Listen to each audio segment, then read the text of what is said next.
안녕하십니까. 전기 기능사, 전기 이론을 담당하는 손원경 강사입니다. 자, 오늘 첫 시간인데 제가 오늘 여러분들한테 전기 이론이 어떻게 출제가 되는지 먼저 말씀을 드리고 그 다음에 본 교육 진행될 수 있도록 그렇게 하겠습니다. 자, 먼저 그 전기 이론을 먼저 보면, 자, 우리가 이 전기 이론은 전체적으로 5개의 파트로 출제가 된다고 보시면 됩니다. 그래서 1장이 어떻게 구성되어 있느냐면 직류회로로 구성이 되어 있습니다. 직류회로. 두 번째가 2장인데 이거는 정전기. 자, 3장을 보시게 되면 3장은 자기회로. 자, 4장을 보면 교류회로입니다.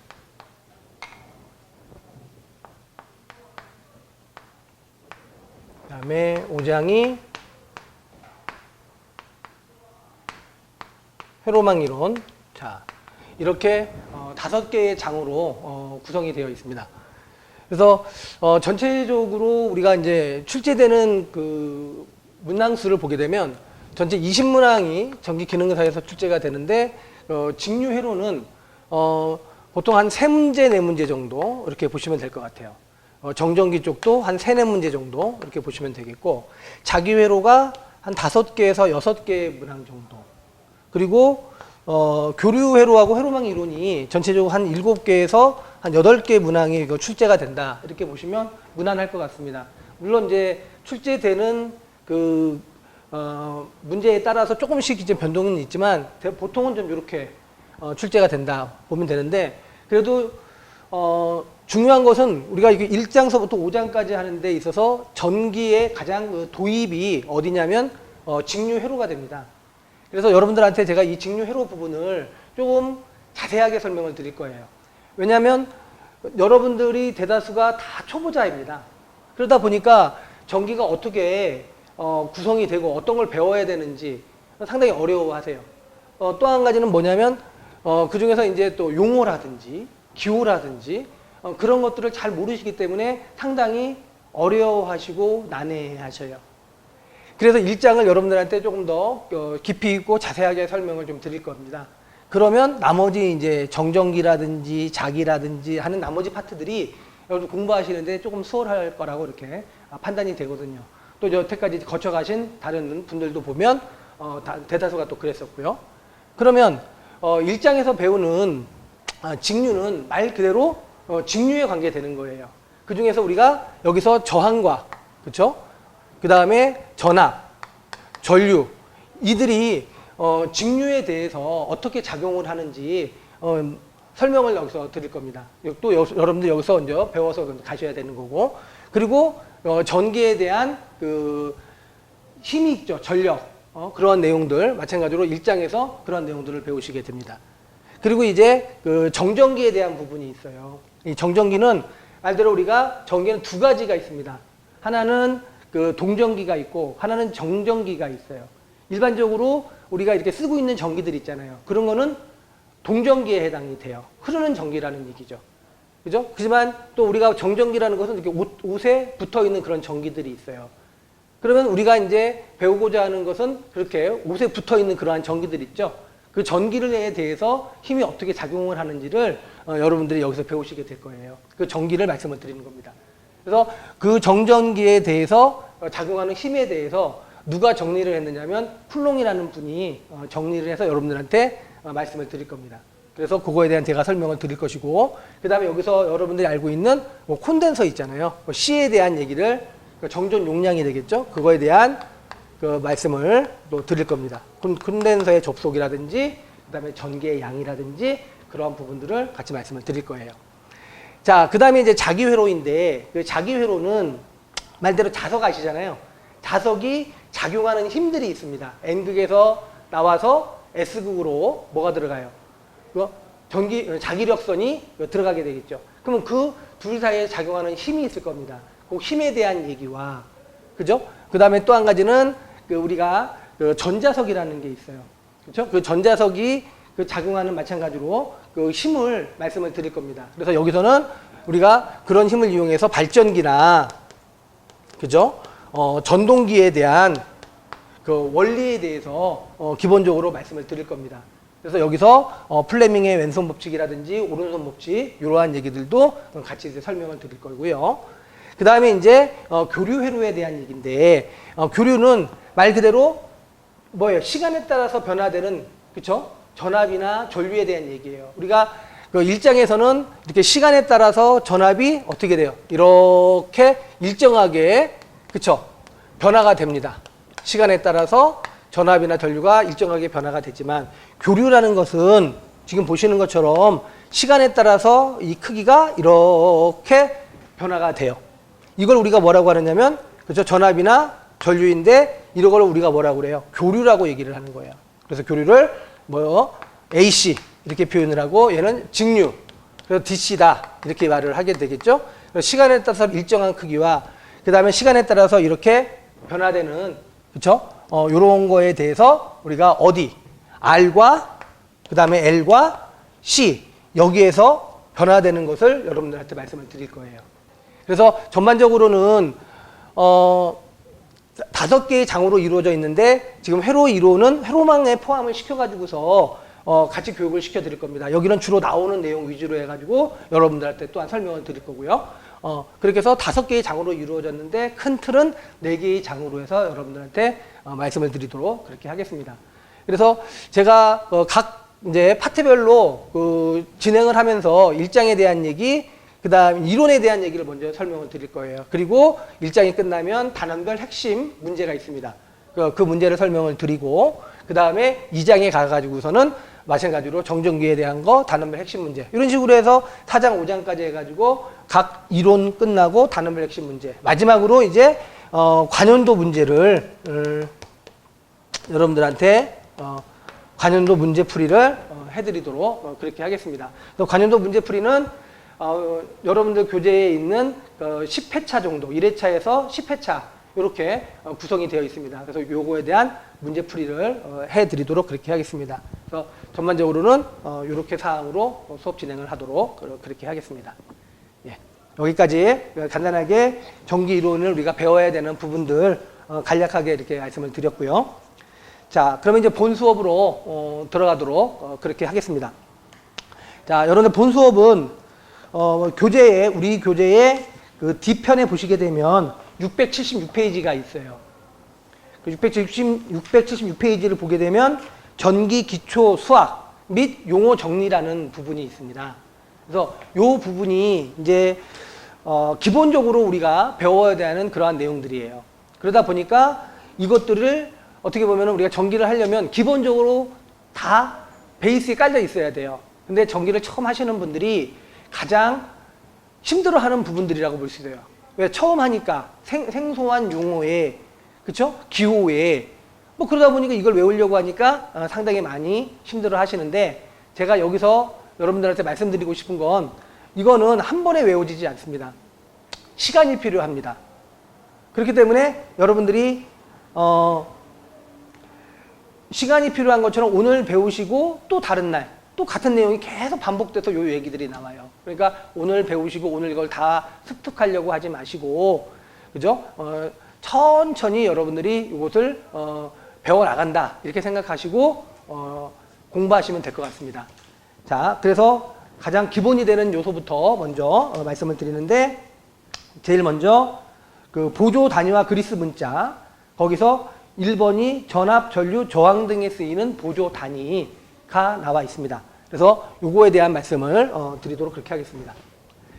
자, 그래서 보조 단위와 그리스 문자입니다.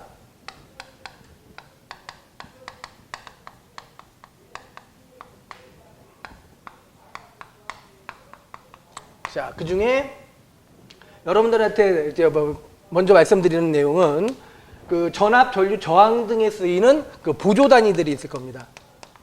자, 요 얘기부터 먼저 말씀을 드릴게요.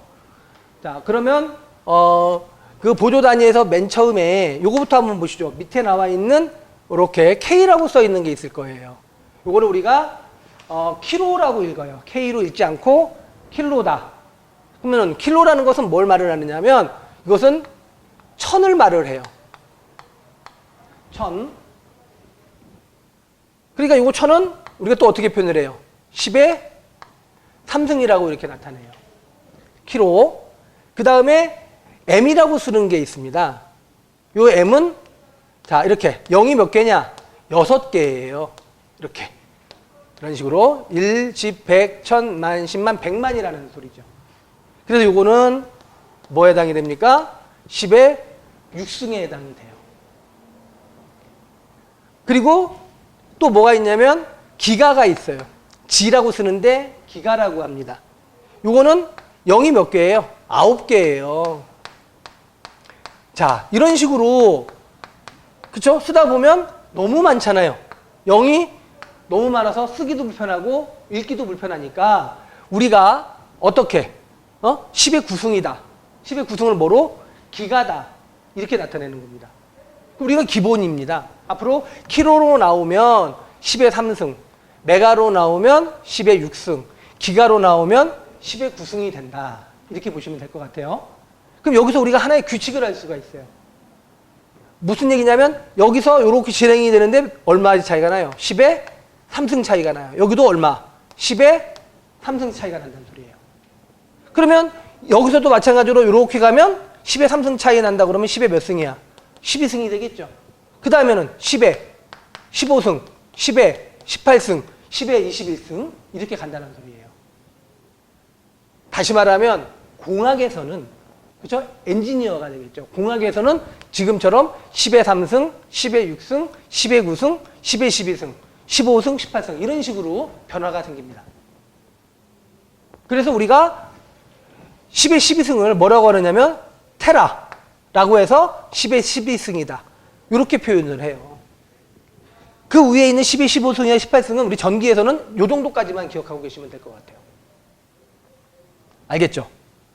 자, 그래서 다시 말씀드리지만 킬로는 10의 3승이다. 메가는 10의 6승이다. 기가는 10의 9승이다. 테라는 10의 12승이다. 이렇게 얘기를 하고요.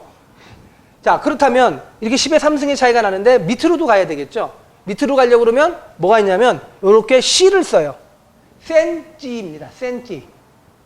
센치는 뭘 말을 하느냐면 자, 10의 마이너스 2승을 말을 하는데 이것은 결과적으로 말하면 100분의 1이라는 얘기고 그것은 0.01이라는 얘기예요. 그래서 우리가 10의 마이너스 2승을 센치라고 얘기를 하고 또한 요거 다음에 이제 뭐가 있느냐 이렇게 밀리라고 해서 m이 있어요. 밀리는 10의 마이너스 3승을 말을 해요. 그래서 10의 마이너스 3승은 뭐냐? 1000분의 1이라는 소리예요. 1000분의 1이니까 0.001 이런 식으로. 그러면 센치가 있고 밀리가 있고 그 다음에 또 뭐가 있겠어요? 10의 마이너스 6승이 있겠네요. 그죠? 10의 마이너스 6승을 이제 뭐라고 그런다? 마이크로라고 그런다. 그리고 또 있습니다. 그죠? 지금도 여기서 보시게 되면 이렇게 마이너스 3승 단위로 해서 이렇게 변화가 되는 것을 알 수가 있죠. 그러면 마이크로 다음에 이렇게 n을 써요. 여기도 둘의 사이가 뭐예요? 10의 마이너스 3승 차이가 나오죠. 이게 뭐가 돼? 10의 마이너스 12승. 나노라고 합니다. 나노. 그리고 이제 요거 다음에 뭐가 있어요? 이렇게 P를 써요. P는 잘못 얘기했네요. 10의 마이너스 9승. 10의 마이너스 9승이고요. 여기 10의 마이너스 12승. 이렇게 되겠습니다. 피코라고 합니다. 피코. 그럼 10의 마이너스 3승 차이가 나죠? 그럼 그 뒤로 가면 10의 마이너스 12승. 펜토. 그 다음에 아토. 18승. 마이너스 18승. 이런 식으로 가는데 우리가 이렇게 보조 단위로 쓸 때는 밀리, 마이크로, 나노, 피코 정도가 전기에서 쓰는 보조 단위다. 그렇게 보시면 되겠어요. 이게 기본이에요. 시험을 볼 때에도 마찬가지로 어떻게 해요? 그죠? 여러분들한테 킬로 오음으로 나타내라. 그죠? 메가 오음으로 나타내라. 콘덴서 같은 경우에는 뭐 마이크로 페럿으로, 그죠? 나노 페럿으로, 피코 페럿으로 이런 식으로 나타내라고 표현을 해요. 그러면 여러분들은 뭐 킬로다. 그럼 10의 3승을 기본으로 해서 킬로 오음. 뭐 이런 식으로. 그럼 10의 3, 1킬로 오음이라고 얘기를 하면 뭐가 되겠어요? 1000 오음이 된다. 이런 소리가 되는 겁니다. 1 나노 페럿이다. 그러면 10의 마이너스 9승 페럿이구나. 그렇게 인식을 하셔야 되고 계산을 할 때는 그렇죠? 10의 마이너스 9승이든 10의 3승이든 계산기에 여러분들이 그 값을 집어넣고 계산을 하실 줄 알아야 되는 것이 되겠습니다. 자, 이것이 기본 그렇죠? 여러분들이 숙지를 하셔야 될 내용들 말씀을 드렸어요. 자, 그러면 다음은 여러분들 교재에 어디를 보시느냐면 678페이지를 보시는 겁니다. 먼저 거기에 보시면 SI 단위계라는 것이 나와요. 그럼 SI 단위계라는 것은 무엇을 말을 하냐면 국제 단위계를 말을 합니다. SI 단위계. 그래서 국제 단위계를 말을 한다. 그러면 우리가 국제 단위계에서 쓰고 있는 전기에서 쓰고 있는 것은 뭘 쓰느냐? MKS 단위계를 써요. 크게 두 가지로 나뉩니다. CGS 단위계, MKS 단위계 이렇게 쓰고 있는데 우리 전기에서는 현재 MKS 단위계를 쓰고 있다. 그러면 MKS 단위계는 어떤 얘기를 말을 하느냐면 MKS 이렇게 CGS 자, M이라는 것은 뭘 말을 하느냐면 길이를 말을 해요. 길이. 길이니까 이거 뭐를 말을 해요? 미터를 말을 하는 겁니다. 미터. 그러면 미터는 얼마? 1미터를 기준으로 한다는 소리예요. 그럼 우리가 1미터는 센티미터로 가게 되면 어떻게 되는 거죠? 100cm가 된다는 소리예요. 무슨 말인지 이해되시겠죠? 그래서 우리는 센티미터를 기준으로 하는 게 아니라 1미터인 미터를 기준으로 한다.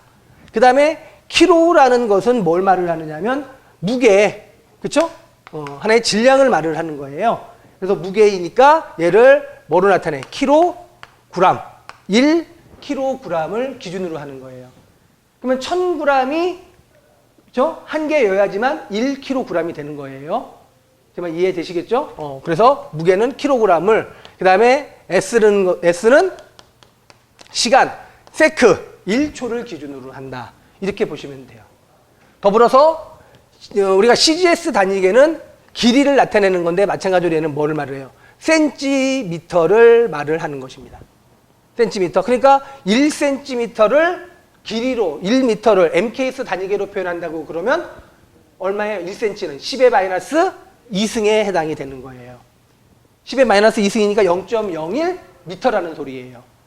알겠죠? 1cm로 표현이 됐다. MKS 단위계로 가려고 그러면 1m를 기준으로 하는 거니까 그거의 100분의 1이 되는 거죠. 그렇죠? 그러니까 0.01m가 된다는 소리예요. 10의 마이너스 2승으로 표현을 해야 된다. 그 얘기가 되겠고 그 다음에 좀 전에 얘기한 얘는 뭐를 g으로 그 다음에 이거는 시간으로 해서 똑같이 세크를 기준으로 하겠습니다.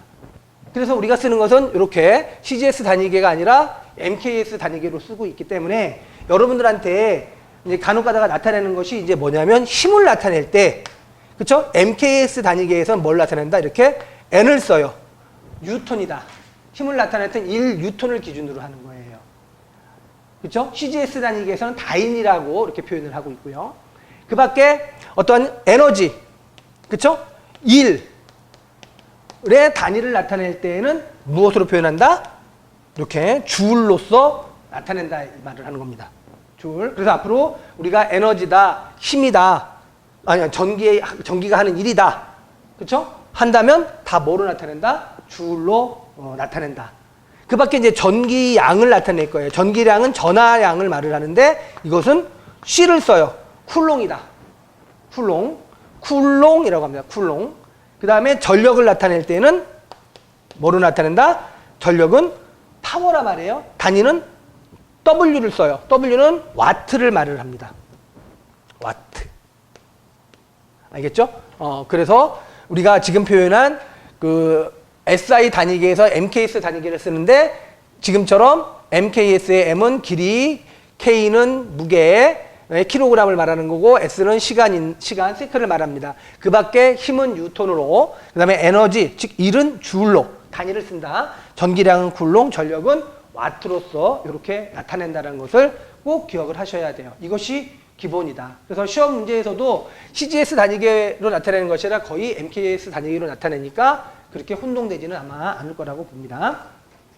자, 그러면 다시 어디로 와 주시느냐면 676페이지로 오시기 바랍니다. 676페이지에 보시게 되면 기호 및 단위가 있어요. 자.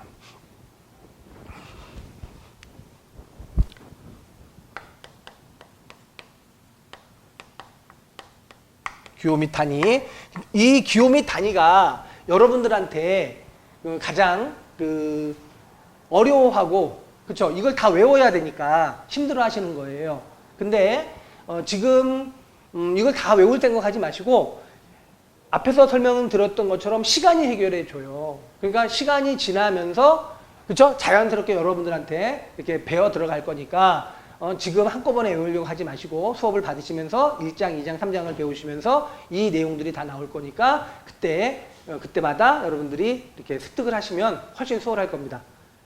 자, 그래서 지금 보시면 기호 및 단위에서 자세한 설명은 일단 자세한 설명은 제가 진행을 하면서 수업을 진행을 하면서 뭐 전하가 뭐다, 전류가 뭐다 이런 말씀을 드릴게요. 지금은 이 전하가 기호가 뭐고 단위가 뭐다라는 식으로 간략하게만 말씀드릴 수 있도록 하겠습니다. 그래서 여기 나와 있는 내용들은 여러분들이 마찬가지로 다 습득을 하셔야 됩니다. 자, 제일 먼저 뭐가 나와 있냐면 전하가 나와 있어요. 전하를 우리가 이렇게 Q라고 얘기를 해요. 전하는 전기의 양을 말을 해요. 그래서 그거를 우리가 Q라고 얘기를 해요. 단위는 이렇게 C라고 쓸 거예요. 이 C는 쿨롱을 말을 하는 거예요. 자, 그러면 여기서 하나만 더 짚고 넘어갈게요. 지금 제가 단위를 쓸 때 이렇게 디귿자 형태의 가로를 썼어요. 그렇죠? 보통 우리가 단위를 쓰게 되면 디귿자 형태의 가로를 활용을 씁니다. 그렇죠? 간혹 문제에서 보시게 되면 이렇게 가로로 이렇게 C를 쓰는 경우도 있는데 이때는 여러분들이 혼동되지 않도록 주의하시기 바라고, 아무튼 정식적인 것은 이렇게 디귿자 형태의, 그렇죠? 가로를 써서 그 안에, 그렇죠? 단위를 표기를 하는 겁니다. 자, 그러면 전하를 나타낼 때 다시 말씀드리지만 Q라고 쓰고 쿨롱이라고 합니다. 그러면 이 단위인 쿨롱은 누구예요? 이걸 처음 얘기하신 학자들의 이름을, 그렇죠? 앞에 첨자를 따서 여기다가 이렇게 넣는 겁니다. 그래서 전하에 대한, 전기의 양에 대한 얘기를 처음 하시는 분이 누구다? 쿨롱이다. 알겠죠? 그래서 여기다 C를 쓴 거고요. 자, 그 다음에 우리가 전기를 하는 데 있어서 중요한 게 뭐다? 전류다. 전류를 I라고 합니다. I. 그렇죠? 단위는 A를 쓰는데 A라고 읽지 않고 암페어라고 읽습니다. 전류는 I. 단위는 암페어. 그렇죠? 그 다음에 전압이 있어요. 전압을 V라고 얘기를 해요. V. 단위는 V를 쓰는데 볼트라고 읽습니다. 알겠죠? 전압은 V다. 그렇죠? 단위는 볼트다. 이렇게 얘기를 하고, 그 다음에 저항이 있습니다. 저항은 R이에요. 단위는 이렇게 표현해서 오음이라고 씁니다. 저항은 R, 그 다음에 단위는 오hm, 이렇게 표현을 한다. 자, 그 다음에 이제 전기의 힘을 나타내는 거예요. 그게 뭐다? 전력이다. 전기의 힘을 나타내는 것은 전력이다. 그래서 우리가 파워니까 P를 쓰는 거예요. 단위는 W를 쓰는데 와트라고 합니다. 전력은 P, 와트. 그 다음에 시간을 나타내겠죠. 시간은 여러분들한테 소문자로 이렇게 T를 쓰기도 하지만 대문자 T를 쓰기도 하니까 이 점은 여러분들이 뭐 크게 구별하시는데 문제는 없을 거예요. 단위는 세크라고 해서 S를 씁니다. 자, 그 다음에 좀 전에도 얘기했지만 에너지, 전기가 하는 일. 그죠? 그러면 요거는 뭐예요? 일이니까 워크야. 그래서 W를 쓰는 겁니다. 단위는 뭐를 쓴다? 이렇게 J, 주를 쓰게 되겠습니다. 그 다음에 이제 컨덕턴스가 있어요. 자, 이 컨덕턴스는 뭘로 나타내냐면 G로 나타내요. G로 나타내고 요렇게 오음을 거꾸로 쓴 겁니다. 여기 오음이 이렇게 있는데 얘를 거꾸로 이렇게 쓴 거예요. 모어라고 읽어요. 모어. 모어다 이렇게 읽습니다. 그러면 이거는 가만히 보니까 결과적으로 뭐야? 저항의 역수를 말하는 거예요. 저항의 역수. 저항은 전류를 잘 못 흐르게 하는 거지만, 그쵸? 컨덕턴스는, 그쵸? 전류를 잘 흐르게 한다. 이렇게 흐르게 하는 값을 표현하는 거다라고 나타내시면 될 것 같습니다. 그래서 R분의 1 저항의 역수구나. 이렇게 인식하시면 될 것 같습니다. 자, 그리고 이제 또 뭐가 있냐면 도전율을 나타낼 거예요. 자, 이 도전율은 G라고도 쓰는데 G라고 쓰기보다는 왜? 컨덕턴스하고 헷갈리니까, 그쵸? 요렇게 나타내요. 요렇게 시그마예요. 시그마. 시그마로 해서 요렇게 나타내요. 도전율.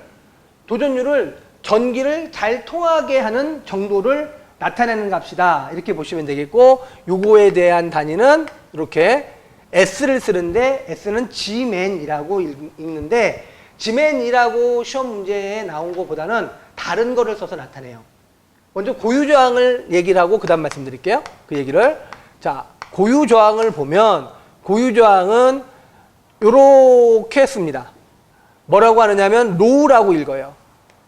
로우. 그러면은 이 고유저항이라는 것은 결과적으로 무엇을 말을 하느냐면 전기가 가지고 있는 고유의 저항이에요.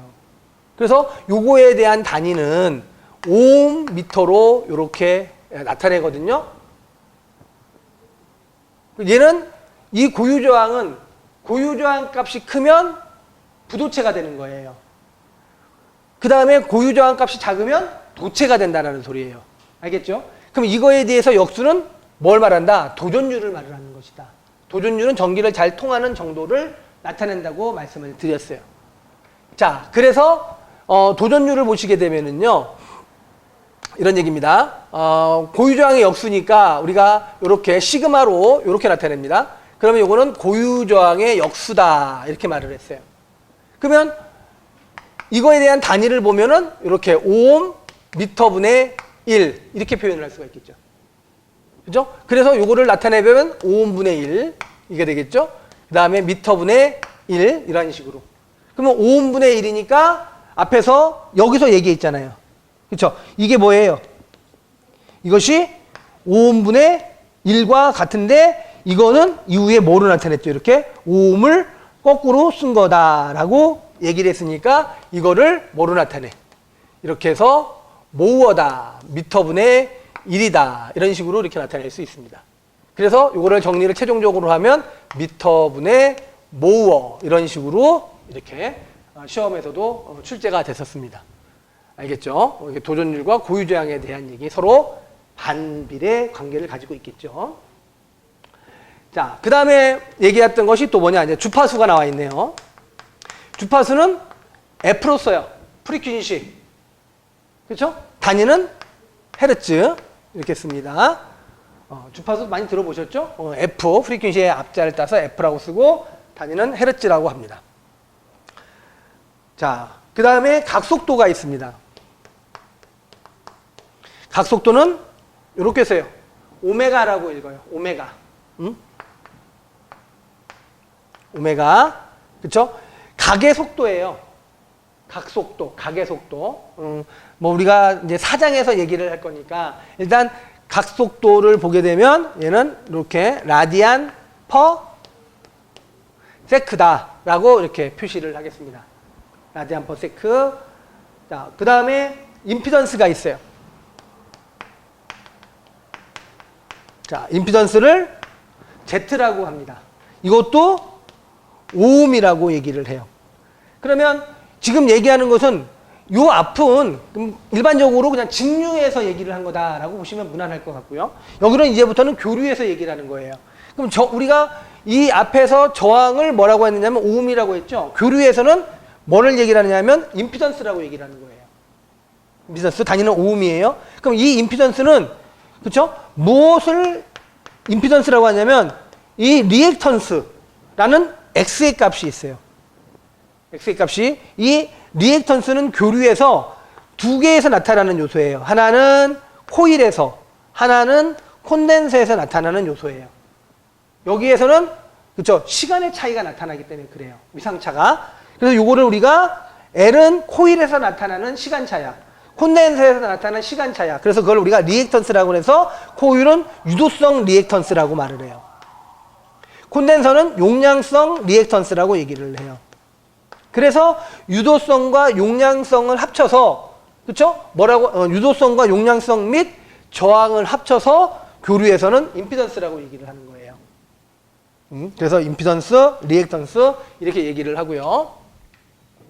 자, 그 다음에 또 뭐가 있느냐면 어드미턴스라는 게 있어요. Y라고 이렇게 쓰는데 자, 이건 어드미턴스라고 합니다. 어드미턴스는 단위를 보니까 이렇게 모어라고 표시가 되어 있네요. 모어다? 그러면 이거네. 여기에서 얘기하는 콘덕턴스인 이걸 나타내는 거네요. 그러면 교류에서는 얘는 임피던스의 역수를 말한 값입니다. 임피던스의 역수. 그래서 그걸 우리가 모어로 어드미턴스라고 얘기를 하고요. 그 다음 또 뭐가 있냐면 서셉턴스라는 게 있어요. 자, 그래서 이게 어드미턴스, 그 다음에 서셉턴스. 그래서 서셉턴스를 B라고 합니다. B는 서셉턴스, 얘도 모어예요.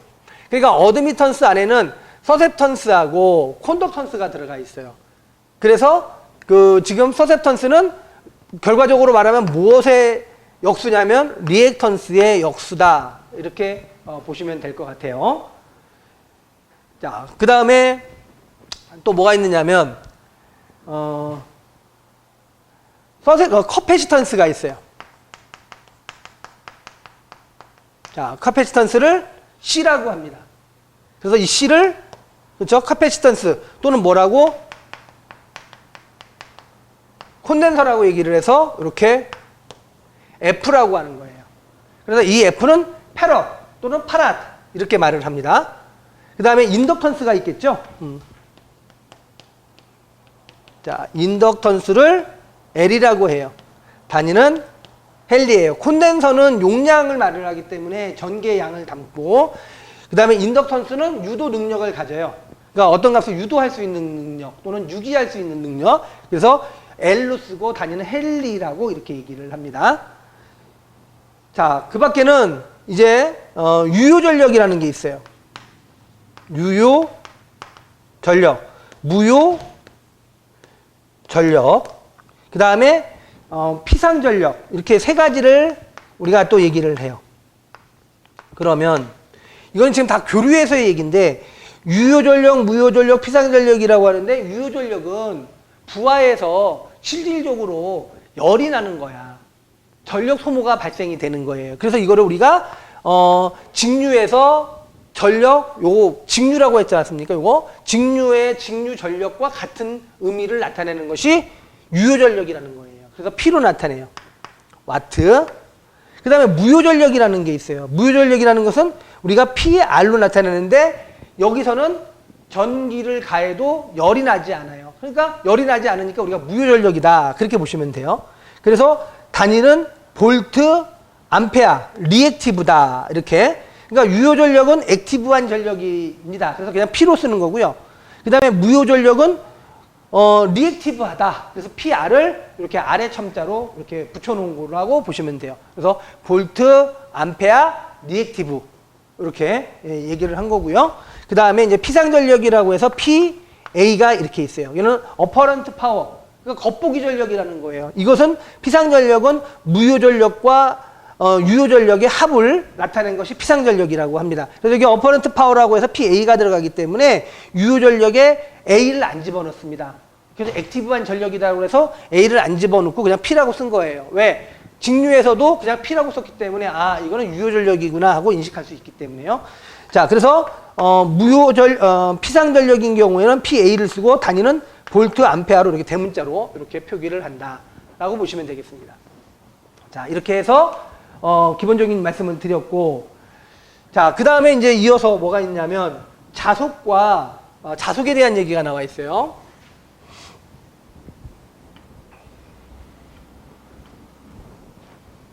자, 자속을 보게 되면 자속은 이렇게 해서 이렇게 써요. 파이라고 하시면 돼요. 단위는 웨버라고 있습니다. 웨버. 자, 자속이라는 것은 우리가 자석에서 N극과 S극에서 뭐가 나와요? 전기력선이 나와요. 자기력선이 나와요. 그 자기력선이 여러 개 있거든요. 그럼 그 자기력선을 묶은 것을 뭐라고 하느냐면 자속이라고 얘기를 해요. 알겠죠? 전기력선의 묶음을 자속이라고 한다. 그래서 단위는 웨버라고 한다. 그 다음에 상호 인덕턴스가 있어요. 그죠? 뭐 나중에 얘기를 하겠지만 상호는 그죠? 내가 가지고 있는 그 값을 다른 쪽에다가 기전력을 전달하는 거예요. 그죠? 자기적인 능력을. 그래서 그걸 상호 능력, 상호 유도다 이렇게 말하는데 거기엔 상호 인덕턴스라는 값이 있어서요. 이것은 우리가 M이라고 쓰고 단위는 똑같이 웨버라고 이렇게 표현을 해요. 상호 인덕턴스. 아니 헨리. 웨버가 아니라 헨리. 자, 그 다음에 유기 기전력. 요거는 우리가 유도 기전력이라고도 해요. 그래서 E라고 얘기를 해요. 그래서 단위는 이렇게 볼트라고 얘기를 합니다. 그 다음에 기전력이 있습니다. 자, 기전력은 E입니다. E, 단위는 볼트. 그죠? 기전력은, 그죠? 전체적인 힘의 근원이 되는 거예요. 그래서 우리가 E라고 쓰고 단위는 볼트다. 이렇게 얘기를 합니다. 자, 여기까지가 기호 및 단위에 대한 얘기들을 했는데, 말씀드리고 싶은 거는 지금 여기서부터, 그러니까 여기서부터가 되겠죠. 여기서부터 해서 여기까지에 있는 내용에 뺄 게 없어요. 다 기억을 하셔야 돼요, 여러분들이. 근데 지금 이걸 다 외우지 못하니까, 그죠? 단원별로 계속 이것들이 반복이 될 거니까 그때그때 나오면 여러분들 그때그때 그렇죠? 습득을 할 수 있도록 그렇게 해주시기 바라고, 지금은 제가 소개를 해드린 거예요. 알겠죠? 이걸 가지고 굳이 지금부터 외우려고 노력 안 하셨으면 좋겠습니다. 자, 그 다음에 나와 있는 것이 이제 뭐냐면 그리스 문자가 나와 있습니다. 자, 이 그리스 문자는 다 쓸 거는 아니고 우리 전기 이론에서는 제가 주로 쓰는 것만 말씀을 드릴게요. 거기에 보시면 요렇게 쓴 게 있어요. 요 입실론이라고 해요. 입실론. 입실론은 유전율을 말을 해요. 2장에서 얘기를 할 거예요. 2장에서. 자, 그 다음에 또 내려오시면 요렇게 표현하는 것이 있어요. 에타예요, 에타. 이 에타는 효율을 나타낼 때 쓰고요. 그 다음에 요렇게 세타. 요는 위상각을 나타낼 때 표현을 하게 되겠습니다. 세타. 자, 그 다음에 또 보시면 파장을 나타낼 때 요렇게 씁니다. 람다. 파장을 나타낼 때 람다. 그리고 요렇게 나타냅니다.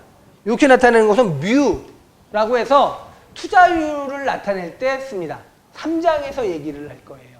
자석의 힘이, 그쵸? 전달되는 능력을 나타낼 때, 그쵸? 요 투자율, 뮤라는 것을 쓰게 됩니다. 자, 그 다음에 요렇게 쓰겠죠. 요 파이. 그쵸? 파이 180도 또는 3.14 이렇게 나타낼 겁니다. 그래서 파이라고 나타내고, 그 다음에 앞에서 얘기를 했죠? 고유정을 나타낼 때 로우라고 한다고 그랬고, 요렇게 쓰는 게 있었죠? 요거는 시그마. 시그마. 그쵸? 시그마는 전도율을 나타낸다고 말씀을 드렸어요. 그 다음에 요렇게 쓰고 있습니다. 타우죠, 타우. 타우는 시정수를 나타내는, 그죠? 값이 되겠습니다. 시간을 나타낼 때 우리가 표현을 아마 하게 될 거예요. 그 다음에 파이, 아까 파이라고 했는데 파이로 보통 읽고요, 우리가. 그 다음 요렇게 또 나타냅니다. 요렇게. 요거는 각속도. 그래서 오메가라고 표현을 하게 되겠습니다. 자, 이렇게 이거는 지금 제가 이렇게 표현한 것들은 우리 전기 이론에서 나오고 있는 기호들을 여러분들한테 이렇게 나타냈어요. 알겠죠? 네, 여기까지가 우리 지금 전기 기초 수학 및 용어 정리에서 제가 보조 단위와 그리스 문자에 해당되는 부분과, 그래서 그 보조 단위, 그다음에 기호 및 단위, 그리스 문자, 그다음에 SI 단위계까지 말씀드렸고요. 기초 수학에 해당되는 부분은 전체적인 것은 지금 할 수는 없고요. 여기에 나오는 내용의 부분에 대한 부분들은 본 수업 들어가서 거기서 설명을 드리도록 그렇게 하겠습니다.